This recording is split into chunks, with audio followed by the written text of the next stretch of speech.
லட்சுமா தங்கம் இங்க வா சாமி.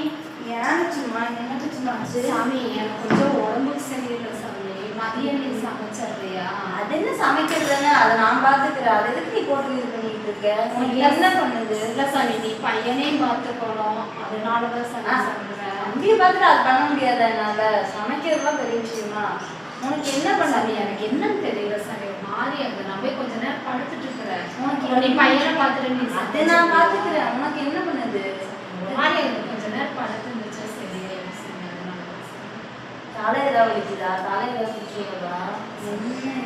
அதெல்லாம் ஒண்ணும் வேண்டாம் சாமி. ஏன்? சரியா? சரி ஓகே.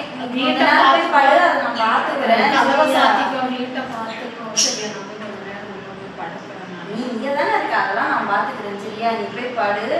நான் முடிச்சுட்டு நான் உனக்கு கூப்பிடுறேன். நீ வந்து சாப்பிட்டுட்டு இது பண்ணிக்கோ. சரியா? சரி சாமி, சரி சாமி.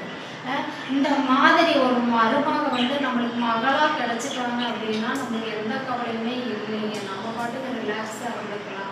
உடம்புக்கு சரியில்லாத கூட நம்ம ரிலாக்ஸா இருந்துச்சு ஓடி ஆடி நம்ம நடந்துக்கலாம். எந்த கவலையுமே இல்லைங்க. நான் பார்த்துக்கும் போது உனக்கு என்ன கவலை? போத சாமி, போத சாமி.